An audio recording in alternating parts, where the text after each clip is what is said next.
सो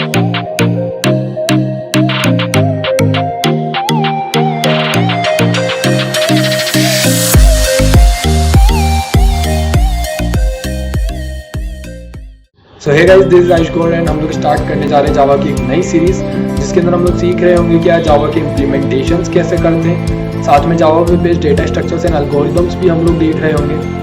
साथ ही साथ मैं आप लोगों को ये बता रहा हूँ कि कब आप कॉम्पिटिटिव प्रोग्रामिंग के साथ स्टार्ट कर सकते हैं, कैसे कॉम्पिटिटिव प्रोग्रामिंग में अपनी रैंक को ग्रो कर सकते हैं। इसी के साथ यार आने वाले टाइम में एविन एम्पायर आप लोगों के लिए web development, Android development and graphic designing जैसी काफ़ी सारी चीज़ों में एक्साइटिंग प्रोजेक्ट्स लेके आने वाला है यार। तो ये चैनल आप लोगों के लिए काफ़ी ज़्यादा यूजफुल रहने वाला है, तो यार प्लीज़ नीचे आके सब्सक्राइब कर दें। एंड चलिए यार स्टार्ट करते हैं हमारे पहले जावा ट्यूटोरियल के साथ, जहाँ हम लोग सीख रहे होंगे कि डेटा टाइप्स क्या है और डेटा टाइप्स के इम्प्लीमेंटेशन कैसे करते हैं।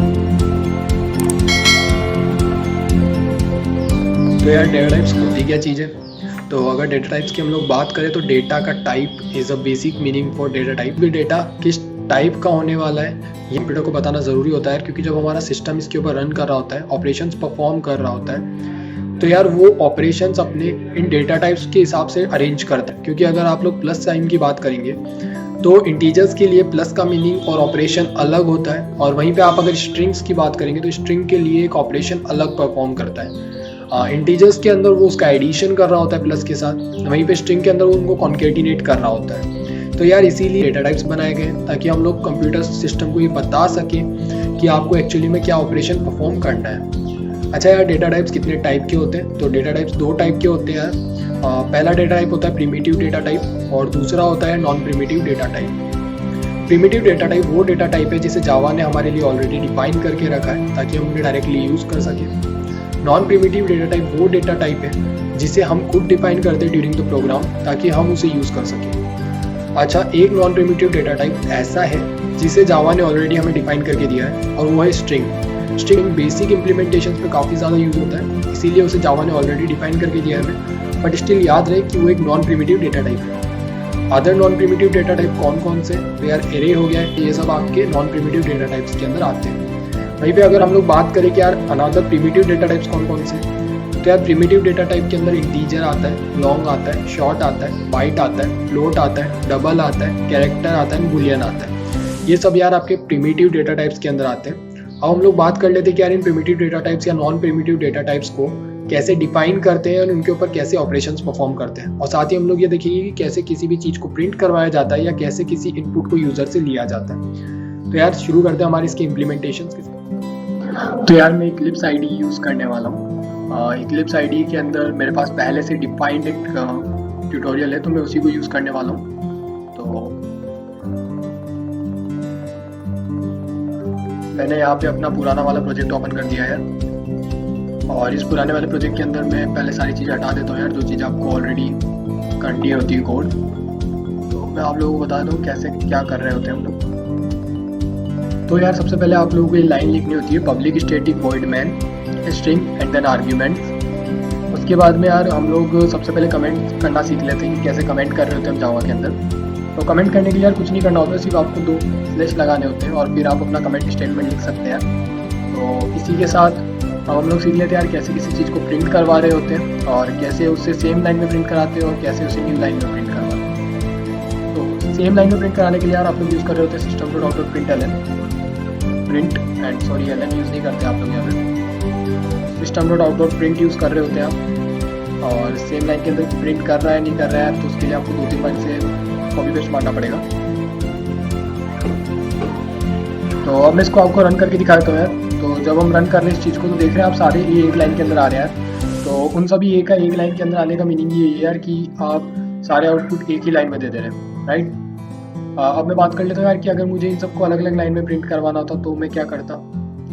कुछ नहीं यार, यहाँ पे हम system dot out dot println का यूज़ कर रहे होते हैं। प्रिंट एलन का मतलब होता है कि यार आप न्यू लाइन के अंदर कुछ चीज़ प्रिंट करने वाले हैं और नई लाइन के अंदर प्रिंट करने वाले हैं। तो इसी चीज़ को मैं 2-3 बार कॉपी पेस्ट मार देता हूँ एंड हम लोग इसे रन करते हैं। तो देख रहे हैं आप सारे एक अलग अलग लाइन के अंदर आ चुके हैं। तो यार यही तरीका होता है किसी भी चीज़ को एक सेम लाइन में प्रिंट कराने का और न्यू लाइन में प्रिंट करवाने का। सेम लाइन में जब भी आप प्रिंट कराएंगे तो system dot out dot print का यूज़ कर रहे होंगे। वहीं पे जब आप डिफरेंट लाइंस के अंदर प्रिंट करवा रहे होंगे तो system dot out dot print L को यूज़ कर रहे होंगे। तो अब हम लोग देख लेते हैं कि डेटा टाइप्स कैसे डिफाइन करते हैं। तो डेटा टाइप्स को डिफाइन करने का तरीका यार बहुत सिंपल सा होता है, मैं कमेंट सेक्शन में लिख रहा हूँ। पहले आप डेटा टाइप लिख रहे होते हैं, देन आप वेरिएबल का नेम लिख रहे होते हैं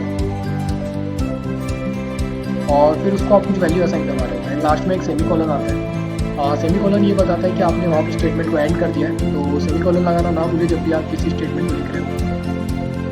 तो मैं आपको इंटीजर और ये सब डिफाइन करके बताया था यार एक बार पहले, और उसके बाद मैं आप लोगों को समझा दूंगा कि वो सब कैसे मैंने लिखा है। मैं सबसे पहले उन्हें अरेंज कर दूँ।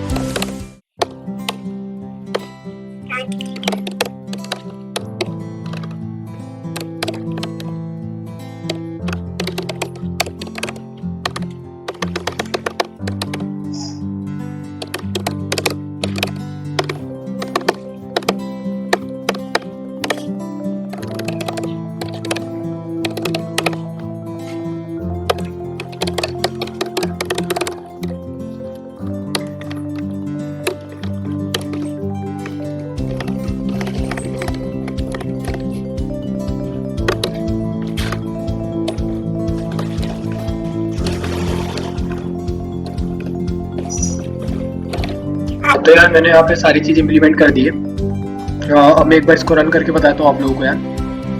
तो देख रहे हैं आप सारे आउटपुट सही से यहाँ पे प्रिंट हो जा रहे हैं। तो मैंने यहाँ पे एक्चुअली में किया क्या यार, तो जहाँ पे आपको लिखा हुआ दिख रहा है इंटीजर i इक्वल्स टू 5, तो यार उसका मैंने कुछ नहीं किया है। इंटीजर एक डेटा टाइप है।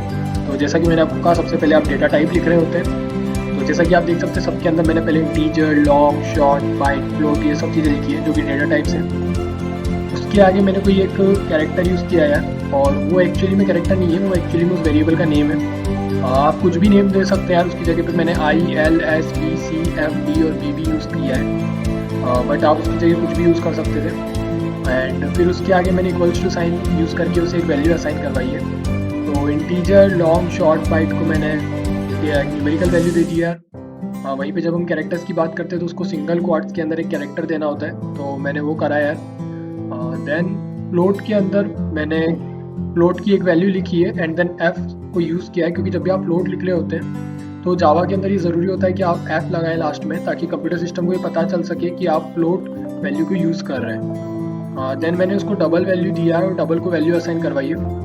तो जब मैं रन कर रहा हूँ यार तो आप नीचे देख सकते हैं कि फ्लोट के अंदर वो 6 डिजिट तक ही मुझे आंसर दे रहा है और आफ्टर 6 डिजिट वो राउंड ऑफ करना स्टार्ट कर देता है।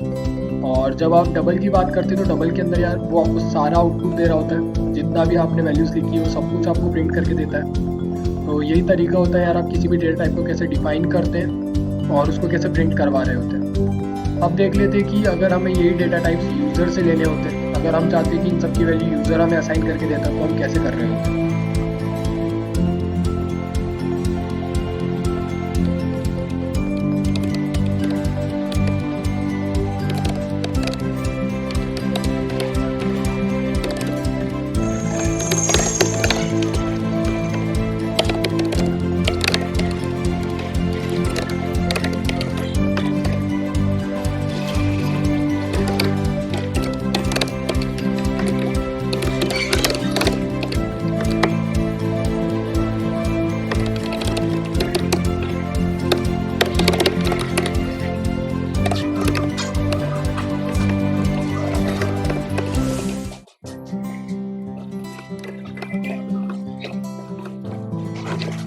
तो यार यहाँ पे मैंने पूरा सिंटैक्स लिख के तैयार कर दिया है। तो मैं सबसे पहले आप लोगों को ये चीज़ समझा देता हूँ यार।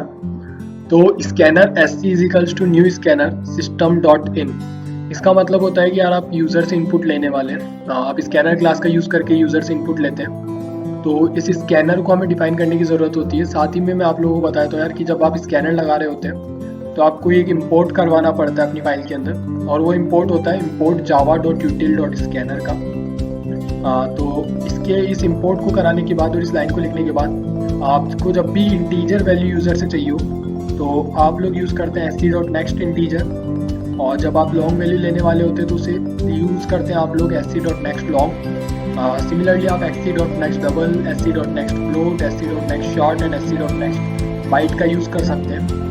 तो मैं अब आप लोगों को बताया दूँ यार कैसे ये वैल्यू ले रहा होगा। तो मैं चाहता हूँ कि इस स्कैनर से पहले मैं एक स्टेटमेंट प्रिंट करा दूँ ताकि यूज़र को पता चल जाए कि वो अब इनपुट लेने वाला है। तो अब हम लोग इसे रन करा लेते हैं। तो देख रहे हैं आप इनपुट करके एक लाइन लिखी हुई आ गई मेरे पास। अब मैं इसे इनपुट देने वाला हूँ। तो इनपुट में कैसे दे रहा हूँ मैंने बोला कि इंटीजर मेरा 45 हो चुका है। देन मैं बोलता हूँ कि मेरी लॉन्ग वैल्यू कुछ ये है। आफ्टर लॉन्ग वैल्यू आप शॉर्ट वैल्यू देने वाले हैं एंड देन बाइट वैल्यू देने वाले हैं, देन फ्लोट वैल्यू देने वाले हैं, देन डबल वैल्यू देने वाले।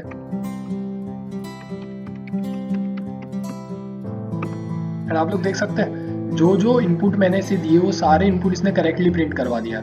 इसका मतलब जो इनपुट आपने दिया, जो इनपुट यूजर ने इसे दिया, और उन सारे इनपुट्स को इसने करेक्टली असाइन करवा दिया अपने अपने वेरिएबल को, और वो सारे वेरिएबल सही वैल्यू प्रिंट कर रहे हैं। अच्छा, यही चीज़ अगर हमें स्ट्रिंग पे परफॉर्म करनी होती तो हम क्या कर रहे होते यार।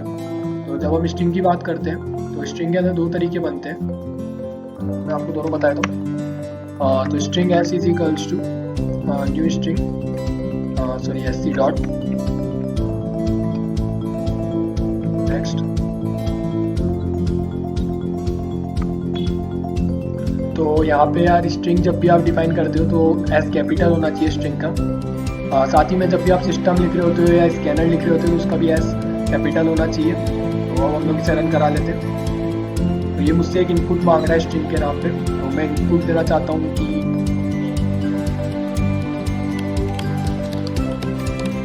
यस माई कंट्री, कुछ भी दे देते हैं। तो देख रहे हैं आप सबसे पहले यार इसने सिर्फ इंडिया प्रिंट किया, इस माई कंट्री इसने हटा दिया है।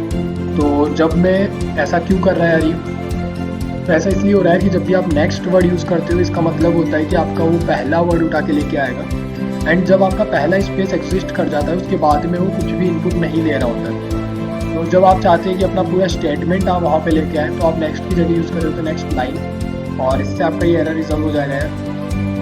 अब आप लोग इसको इनपुट देके देखिए और देख रहे हैं आप इसने पूरी स्टेटमेंट एक प्रिंट कर दी इंडिया इज माई कंट्री।